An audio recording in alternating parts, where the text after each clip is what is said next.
नमस्कार, शाम के 6 बज गए हैं। इस वक्त आप लोकतंत्र पे हैं और हमारा जो आज का जो कार्यक्रम है थोड़ा परेशान करने वाला इसलिए है कि उत्तर प्रदेश सरकार के कुछ आंकड़ों की इसमें हम बात करेंगे, जिसमें प्रदेश के हजारों लोगों के दर्द को झूठा बता दिया गया है, लोगों के आंसुओं को झूठा बता दिया गया है, लोगों की चीख पुकार को झूठा बता दिया गया है, मीडिया के कैमरे में कैद हर तथ्य को पूरी तरह से झुठला दिया गया है।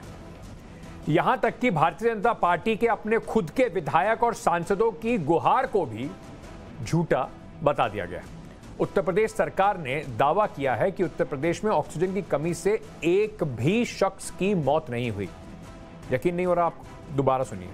उत्तर प्रदेश सरकार ने आधिकारिक आंकड़े पेश किए हैं जिसमें वो कहते हैं कि उत्तर प्रदेश में एक भी शख्स की ऑक्सीजन की कमी से मौत नहीं हुई। अब सच क्या है हम शायद आपको बताएंगे तो आपको लगेगा कि देखिए सरकार के खिलाफ कुछ हम ही अपनी अलग लाइन अड़ाप रहे हैं। आज तस्वीरें बोलेंगी। जिन लोगों ने वो त्रासदी झेली है, वो भयानक दिन झेले हैं, अपनों को खोया है, आज वो सच बोलेंगे और फिर आप तय कीजिएगा कि सच्चा कौन है और कौन झूठा।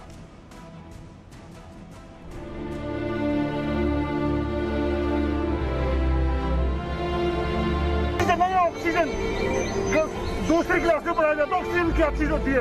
ऑक्सीजन नहीं है सदर पर।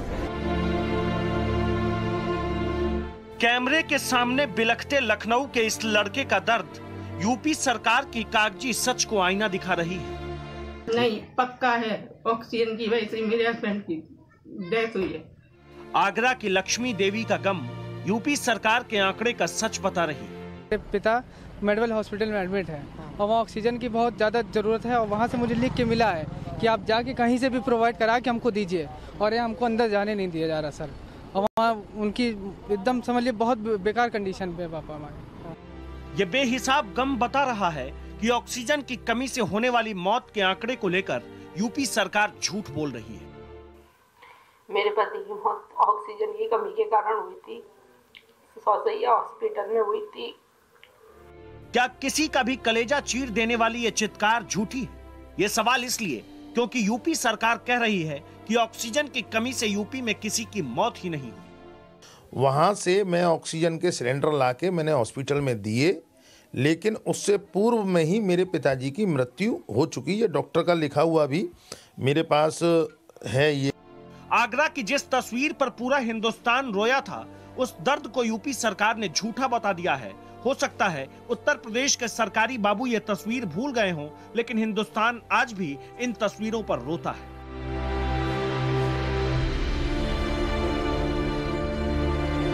इन तस्वीरों को, इन सभी लोगों की बातों को यूपी सरकार सुनी होती तो शायद यूपी विधानसभा में राज्य के स्वास्थ्य मंत्री लिखित जवाब में ये नहीं कहते कि राज्य में ऑक्सीजन की कमी से किसी की मौत ही नहीं हुई। दरअसल उत्तर प्रदेश में कांग्रेस एमएलसी दीपक सिंह ने ऑक्सीजन की कमी से मौतों की जानकारी मांगी थी। जवाब में यूपी के स्वास्थ्य मंत्री ने लिखा कि यूपी में कोरोना की दूसरी लहर के दौरान ऑक्सीजन की कमी से किसी की मौत ही नहीं हुई। यूपी सरकार ने लोगों की दर्द, गम, दुख को तो भूल ही गई है, अपने पार्टी विधायक के दर्द को भी याद नहीं रख पाई। बीजेपी विधायक श्याम प्रकाश ने फेसबुक स्टेटस के कमेंट में लिखा था कि ऑक्सीजन की कमी से लोगों की तड़प तड़प कर मौत हो रही है। इतना ही नहीं, यूपी में बीजेपी के कई विधायक और सांसद ने उस समय में चिट्ठी लिखकर सरकार से ऑक्सीजन उपलब्ध कराने की बात कही थी। और तो और उत्तर प्रदेश के अस्पतालों ने भी सरकार को ऑक्सीजन की किल्लत पर चिट्ठी लिखी थी, लेकिन इन सारी बातों को यूपी की सरकार भूल चुकी है। यूपी सरकार में मंत्री से लेकर किसी अधिकारी को ये सारी तस्वीरें याद नहीं है। अगर लोगों का दुख, दर्द, गम, चीख, चित्कार याद होती तो शायद यूपी सरकार ये नहीं कहती कि दूसरी लहर के दौरान ऑक्सीजन की कमी से लोगों की मौतें नहीं हुई। Bureau report, Times Now Navbharat. Uttar Pradesh सरकार कहती है एक भी व्यक्ति की मौत नहीं हुई। कुछ आंकड़े आपको दिखाता हूं। 15 अप्रैल 2021 में स्वास्थ्य मंत्रालय जो है केंद्र सरकार का, उसने कहा कि जो उसकी रिपोर्ट बनी कि ऑक्सीजन मांगने वाले राज्यों में जो लिस्ट जारी करी गई उसमें उत्तर प्रदेश का भी नाम था। 20 अप्रैल को उत्तर प्रदेश की सरकार ने सीधा सीधा कह दिया किल्लत है ही नहीं, कोई दिक्कत नहीं, सब ठीक है, सब राम राज्य चल रहा है। 21 अप्रैल 2021 को मेयो अस्पताल ने ऑक्सीजन की किल्लत की शिकायत की। मैक्सवेल अस्पताल ने ऑक्सीजन की किल्लत की शिकायत की और 25 तारीख को ऑक्सीजन को लेकर झूठ फैलाने के नाम पर मुख्यमंत्री ने चेतावनी दे दी। जो अस्पताल कहेगा ऑक्सीजन की कमी हो रही है, अंदर कर देंगे। 27 अप्रैल 2021 को ऑक्सीजन को लेकर पैनिक फैलाने वालों के ऊपर कार्रवाई के आदेश दे दिए गए। पैनिक फैलाने वालों पर एनएसए लगाने का आदेश जारी किया गया। 6 मई 2021 को सन अस्पताल पर एफआईआर दर्ज हो गई। उस अस्पताल ने ऑक्सीजन की शॉर्टेज को लेकर एक नोटिस जारी किया था। मैं सबसे पहले इस वक्त जो हमारे साथ मेहमान जुड़ रहे हैं, मैं उनसे आपका तारुफ करा देता हूं। राजेश चौधरी साहब हैं, प्रवक्ता हैं भारतीय जनता पार्टी के, हमारे साथ इस वक्त जुड़ रहे हैं। आशुतोष वर्मा है, प्रवक्ता समाजवादी पार्टी के, वो भी इस वक्त हमारे साथ जुड़ रहे हैं। और अशोक चावला साहब हैं। अशोक चावला साहब आज शायद उत्तर प्रदेश के बहुत सारे लोगों की आवाज हैं जिन्होंने सेकेंड वेव के दौरान अपने परिजनों को खोया था। अशोक चावला जी के भी परिजन मारे गए थे, ऑक्सीजन की कमी से मारे गए थे। अशोक जी, सरकार कहती है, जिस राज्य में आप रहते हैं, आप आगरा से हैं, सरकार कहती है कि आप और हम लोग जिन्होंने जहां वहां जाके कवर किया और आप जैसे न जाने कितने लोग जिन्होंने देखा कि ऑक्सीजन के अभाव में तड़प तड़प के आपके परिजन मारे जा रहे थे, वो सब झूठे हैं। एक भी आदमी नहीं मरा। सर, आपकी आवाज मुझे समझ में नहीं आ रही है सर। सिग्नल थोड़ा सा डाउन आ रहा है, आपकी आवाज मेरे को नहीं आ रही। अशोक जी, मैं दोबारा आपसे पूछना चाहता हूं। मैं ये आपसे कह रहा था कि सरकार उत्तर प्रदेश की कहती है कि आपके परिजन जो ऑक्सीजन के अभाव में तड़प तड़प के मर गए और ऐसे सैकड़ों लोग जो मारे गए, वो सब झूठे हैं, ऑक्सीजन की कमी से कोई नहीं मरा। सर, बीच में किसी और भाषा में भी बात हो रही है, तेलुगु भाषा और इंग्लिश में, आपकी बात मुझे समझ में नहीं आ पा रही सर। मैं इसको जरा ठीक कराता हूं, एक बार अपने प्रोड्यूसर से कोशिश करेंगे, एक बार जरा इनका लाइन अशोक जी का आप जरा सुधारिए। मैं फटाफट एक बारी उससे पहले सबसे पहले जाना चाहता हूं राजेश चौधरी जी के साथ। राजेश चौधरी जी, अभी देखा आपने, हमने बहुत सारे लोगों की आपको सुनाई आवाज, जो ये कह रहे थे डॉक्टर ने लिख के दे दिया है कि ऑक्सीजन नहीं था, लेकर आइए, और इस अभाव में लाने जाने के जद्दोजहद में उनके परिजन मर गए। संवेदना भी खत्म हो गई है क्या उत्तर प्रदेश सरकार की? देखिए, कोरोना की महामारी वास्तव में बड़ी भयानक महामारी थी और पूरी दुनिया के अंदर लोग मर रहे थे, पूरी दुनिया के अंदर कोरोना फैला हुआ था। उत्तर प्रदेश में भी वो बीमारी फैली हुई थी, पर आपने देखा होगा उत्तर प्रदेश ने जिस तरह से कंट्रोल किया कोरोना महामारी को, कोई राज्य नहीं कर पाया है।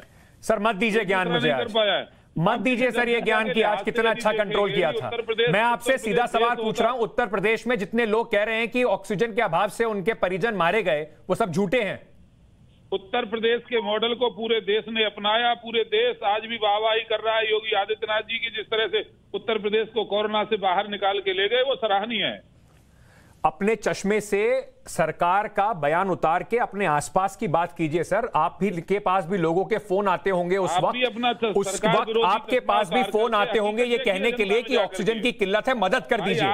आप क्या मुझे ये बताना चाहते हैं कि उत्तर प्रदेश के अंदर जितने लोग, जो राजेश चावला जिनकी अभी हमने आपको आवाज सुनाई, अभी थोड़ी देर में हमारे साथ जुड़ जाएंगे, चौधरी साहब, मैंने जैसे कि कहा, शायद आपकी और आपकी सरकार की संवेदना मर गई होगी, हमारी नहीं। उत्तर प्रदेश में आपने सुना था, संवेदनशील मुख्यमंत्री दूसरा नहीं है कोई। हाँ, मैं ये आदित्यनाथ जी ने जो मेहनत की है, सारे मुख्यमंत्री उत्तर प्रदेश के अलावा जो और विरोधी दलों के, एक घर से निकला था क्या कोई? ठीक है, देखिए ना, योगी आदित्यनाथ जी ने बहुत मेहनत की। अशोक चावला जी अब हमारे साथ जुड़ गए हैं। चौधरी साहब सुन लीजिए, जैसे मैंने कहा कि इतनी दबंगई से काम चल नहीं पाएगा। किसी के परिवार के लोग जो मारे गए ऑक्सीजन के अभाव से, उनकी बात सुन लीजिए, फिर उनको जवाब दीजिएगा। मुझे मत दीजिए, उनको जवाब दीजिएगा। अशोक जी, मैं सबसे पहले आपसे पूछना चाहता हूं, मैं आपकी जब आवाज नहीं आ पा रही थी, सरकार कह रही है, और हमारे साथ राजेश चौधरी जी हैं बीजेपी के, कह रहे हैं एक भी आदमी नहीं मरा है, सरकार ने इतना बढ़िया काम किया। आपके और आपके जैसे कई लोगों के परिजन जो ऑक्सीजन की कमी से तड़प तड़प के मर गए, सरकार कहती है ऐसा हुआ ही नहीं है, झूठ बोल रहे हैं सब लोग। सर, सबसे पहले तो मैं ये कहना चाहूंगा कि इन्होंने ये कहा कि ऑक्सीजन की वजह से कमी नहीं हुई, तो आगरा के सांसद और विधायक, क्योंकि अभी लेटर में दिखवा दूंगा इनको, इनका मेरे को पर्सनल नंबर दे दीजिए तो मैं व्हाट्सएप इनको कर देता हूं अभी, कि जिसके अंदर इन लोगों ने गुहार लगाई है ऑक्सीजन की, कि साहब हमारे को ऑक्सीजन के सिलेंडर, डीएम और एसएसपी साहब को कईयों बार इन्होंने फोन करके कहा कि हम लोगों को ऑक्सीजन प्रोवाइड करा दी जाए। लेकिन उस पीरियड में भी ऑक्सीजन नहीं मिल रही थी। अगर ऑक्सीजन की कमी नहीं थी तो आगरा के जिलाधिकारी क्यों नाइट सूट पहन कर रोडों पर निकलते थे और ऑक्सीजन का जो कैप्सूल, जो बड़ा वाला जो ट्रक आता था टैंकर, उसकी क्यों सप्लाई कराने के लिए जाते थे? अगर आगरा में, मैं केवल आगरा की बात क्या, मतलब पूरे उत्तर प्रदेश की बात करूंगा, जिस हिसाब से लोगों की लाशों के अंबार लग गए, ढेर लग गए इन लोगों की, मतलब लोगों की लाशों के, और 26 अप्रैल के दिन मेरे पिताजी और 27 अप्रैल के दिन छोटे भाई की धर्मपत्नी का ध्यान एक हॉस्पिटल के अंदर हो जाता है। उस हॉस्पिटल का भी लेटर मेरे पास है, वो मैंने आपको भेजा है जी। उसके अंदर भी डॉक्टर साहब डिमांड कर रहे हैं कि ऑक्सीजन की कमी है, 1 घंटे का बैकअप मेरे पास बचा है। और जब तक मैं ऑक्सीजन लेकर वहां हॉस्पिटल पहुंचता तब तक मेरे पिताजी की डेथ हो चुकी होती है, क्योंकि लाइन में इतना टाइम मुझे हो गया, लाइन में लगे ऑक्सीजन लेने के लिए, जिसकी वजह से मुझे अपने 2 परिवारजनों को खोना पड़ा। सर 1 सेकंड आपको रोकना चाहूंगा। चौधरी साहब, आप अपनी थोड़ी पीठ थपथपा लीजिए और बताइए उत्तर प्रदेश का मॉडल कितना बढ़िया है। देखिए, उत्तर प्रदेश का मॉडल तो बढ़िया है, मतलब कहीं कोई घटना घटती है, इसमें कोई संदेह नहीं है कि बीमारी फैली हुई थी, सबको कोरोना हुआ था, मुझको भी हुआ था। ये भी सही है कि ऑक्सीजन की बहुत आवश्यकता थी और लोगों को कमी भी हो रही थी, इसमें कोई संदेह नहीं है। देखो, 2 प्रश्न अलग अलग हैं, ऑक्सीजन की कमी होना और ऑक्सीजन की कमी से मौत होना। मेरा कहना ये नहीं था जो आप कह रहे थे, मेरी बात को आप दूसरी तरह से पेश कर रहे थे। मेरा कहना है, आज भी देखिए महाराष्ट्र में कब तक लोग मरे हैं। अभी की बात करता हूं, उत्तर प्रदेश की बात करता हूं, डिफ्लेक्ट मत कीजिए। महाराष्ट्र के बाद जब करेंगे, महाराष्ट्र में तब जाएंगे।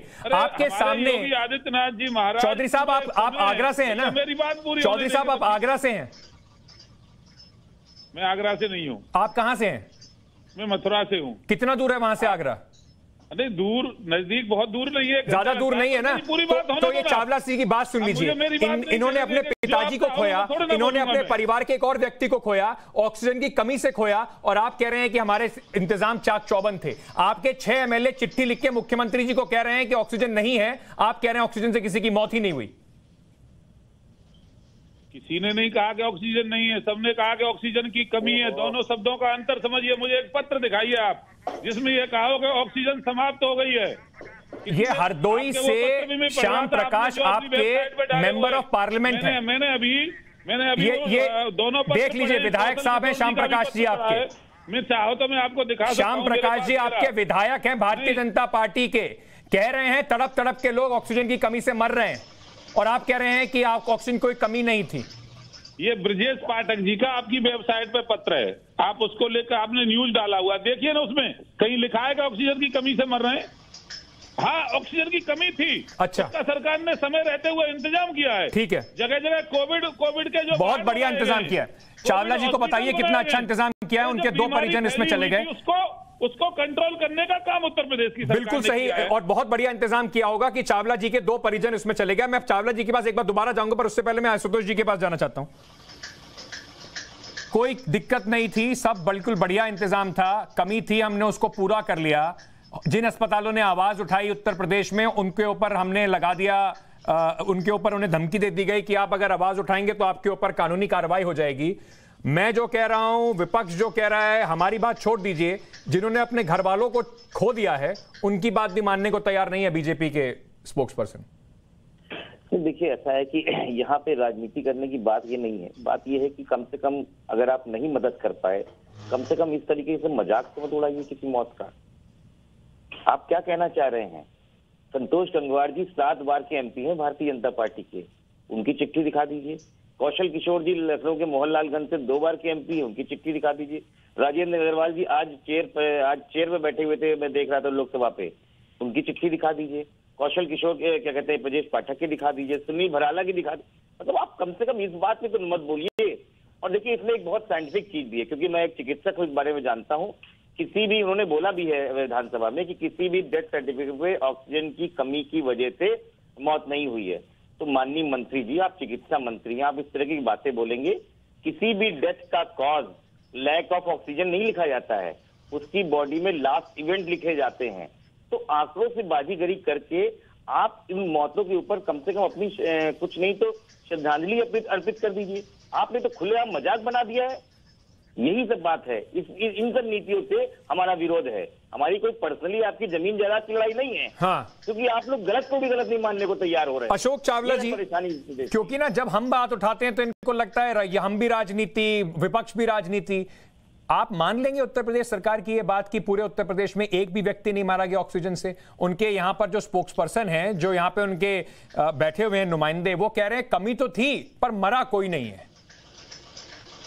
जी, पहले तो मैं ये बता दूं चौधरी साहब को कि मैं राजनीतिक व्यक्ति नहीं हूं और मेरा किसी भी राजनीतिक पार्टी से दूर दूर तक का कोई लेना देना नहीं है।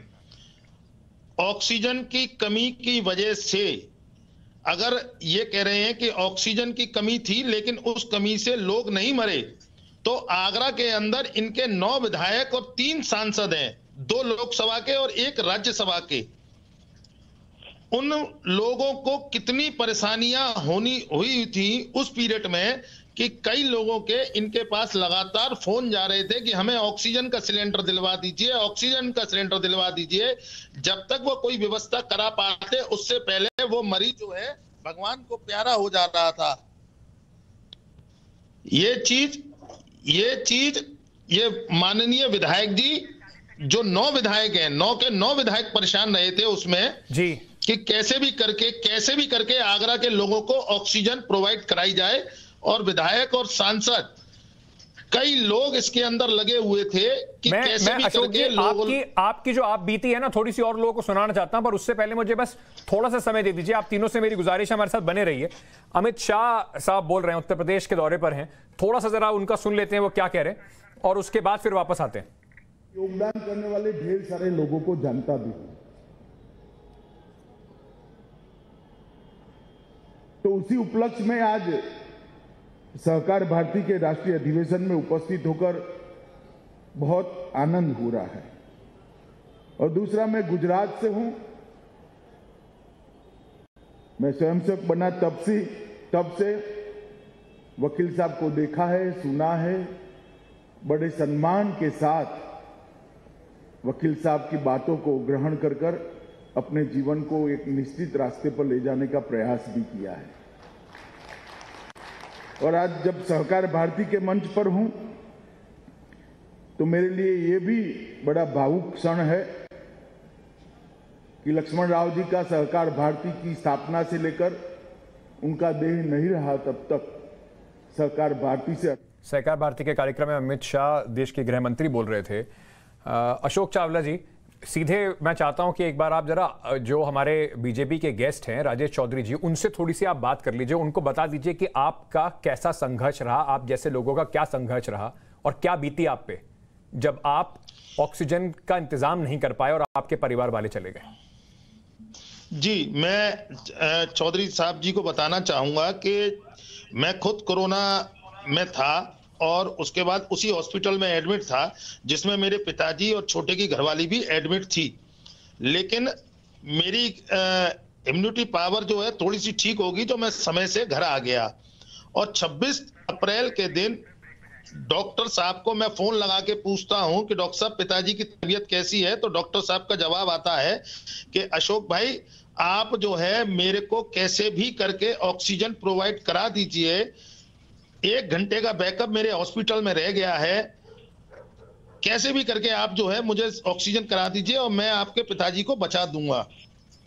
बड़ी जद्दोजहद करने के बाद 3 घंटे लाइन में लगने के बाद मुझे ऑक्सीजन मिलती है और ऑक्सीजन का सिलेंडर लेकर हॉस्पिटल पहुंचता हूं तो डॉक्टर साहब का जवाब मेरे को यह होता है कि I am sorry, he is no मोर।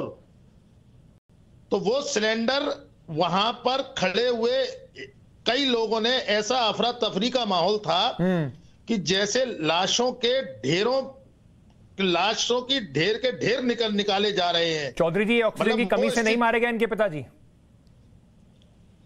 देखिए, मेरी पूरी संवेदनाएं चावला साहब के साथ हैं। सम्मानित व्यक्ति हैं समाज के, अपनी पीड़ा व्यक्त कर रहे हैं। मैं पूरी संवेदना के साथ कहना चाहता हूं, किसी की भी मौत हो दुखदाई है।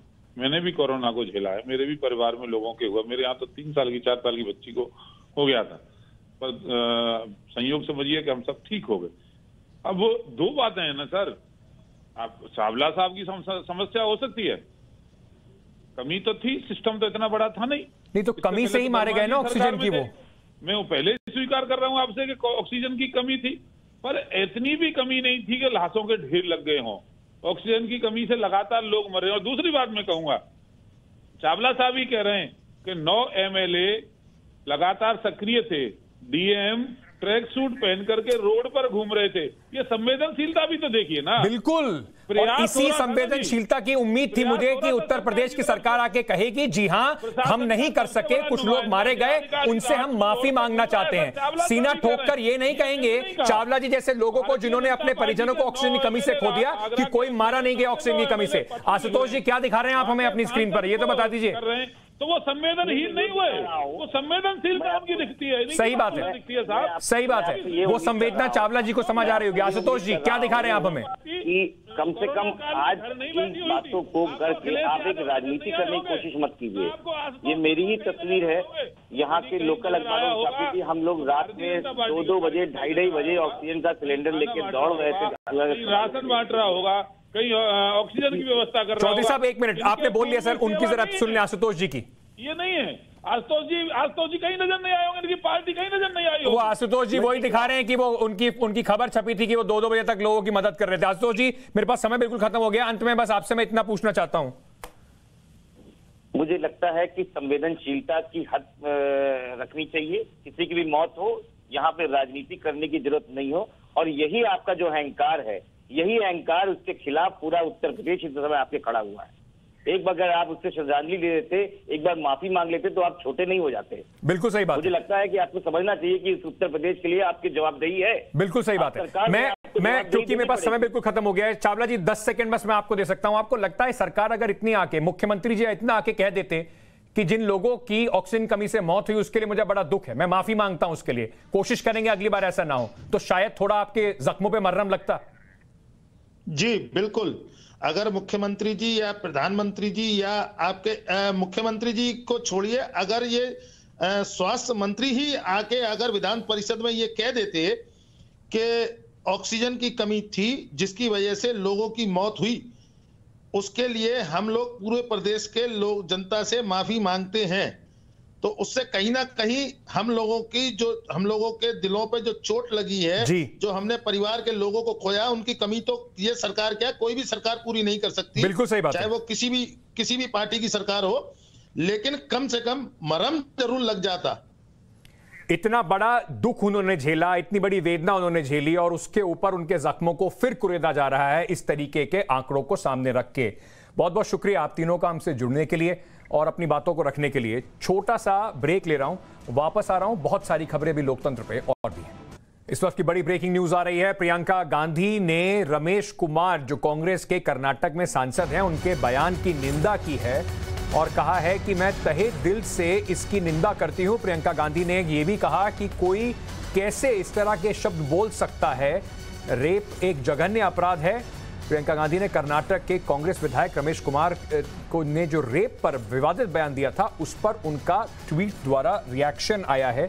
लगातार ये बात उठ रही थी, सवाल उठ रहा था कि प्रियंका गांधी इस पर अपनी चुप्पी तोड़ेंगी या नहीं। कम से कम प्रियंका गांधी ने आकर इसके ऊपर अभी बयान जरूर दिया है। अब देखना यह होगा कि इसके बाद कर्नाटक के जो कद्दावर ये एमएलए हैं, इनके ऊपर कोई एक्शन होता है या नहीं। तो आपने देखा प्रियंका गांधी ने लगातार जो हम कैंपेन चला रहे थे उसके बाद रिएक्ट जरूर किया, उसके ऊपर अपना बयान जरूर दिया। लेकिन कर्नाटक विधानसभा के जो कांग्रेस के एमएलए हैं आर रमेश, उन्होंने जिस तरीके से महिलाओं को लेकर एक भद्दा बयान दिया, वो शायद किसी भी माननीय, किसी भी जनता द्वारा चुने हुए एमएलए को शोभा नहीं देता। ऐसा बयान उन्होंने दिया जो लोग अब उन्हें दुशासन कहने पर मजबूर हो गए। लेकिन अपने बयान पर एक मजबूरन माफी जो उन्होंने मांगी, उससे शायद लोगों को और ज्यादा गुस्सा आया। और सिर्फ बात उनकी माफी की नहीं, भारतीय जनता पार्टी के जो स्पीकर हैं वो जिस तरह से खिलखिला के हंस रहे थे उनके बयान पर, जैसे कि कोई बड़ा मजाक हो रहा हो। अब देखना यह है कि कांग्रेस और बीजेपी अपनी दोहरी राजनीति से बाहर कब निकलती हैं, महिलाओं के नाम पर स्लोगन से ज्यादा एक्शन कब लेती हैं। There is a saying, when rape is good, lie down and enjoy it. Karnataka विधानसभा में लग रहे ये ठहाके आजाद हिंदुस्तान के दामन पर बहुत बड़ा दाग है। रमेश कुमार ಅವರು ನನಗೇನು ಅನಿಸ್ಬಿಟ್ಟಿದೆ ಅಂದ್ರೆ ಈಗ let us enjoy the situation ಅಂತ ಇದನ್ನ ಕಂಟ್ರೋಲ್ ಮಾಡಿ ಇದನ್ನ ನಿಯಂತ್ರಣದಲ್ಲಿಟ್ಟು ಇದನ್ನ ಒಂದು ವ್ಯವಸ್ಥಿತವಾಗಿ ತೆಗೆದುಕೊಂಡು ಹೋಗೋ ಪ್ರಯತ್ನ ಬಿಟ್ಟು ಈಗ ಮಾತಾಡ್ರಪ್ಪ ಅಂತ ಹೇಳ್ಬಿಡೋದು ಈಗ। कर्नाटक विधानसभा में स्पीकर की कुर्सी पर बैठकर ऐसे शर्मनाक बयान पर ऐसा बेहुदा रिएक्शन देश की बेटियों का सबसे बड़ा अपमान है। There is a saying, when rape is acceptable, lie down and enjoy it.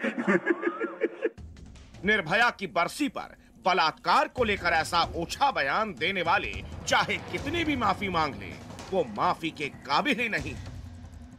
कल कर्नाटक विधानसभा में चर्चा के दौरान हंगामा चल रहा था, तभी स्पीकर ने शांत होने को कहा, लेकिन इसी दौरान एक उदाहरण के तौर पर कांग्रेस के विधायक आर रमेश ने ये बेहुदा बयान दे दी।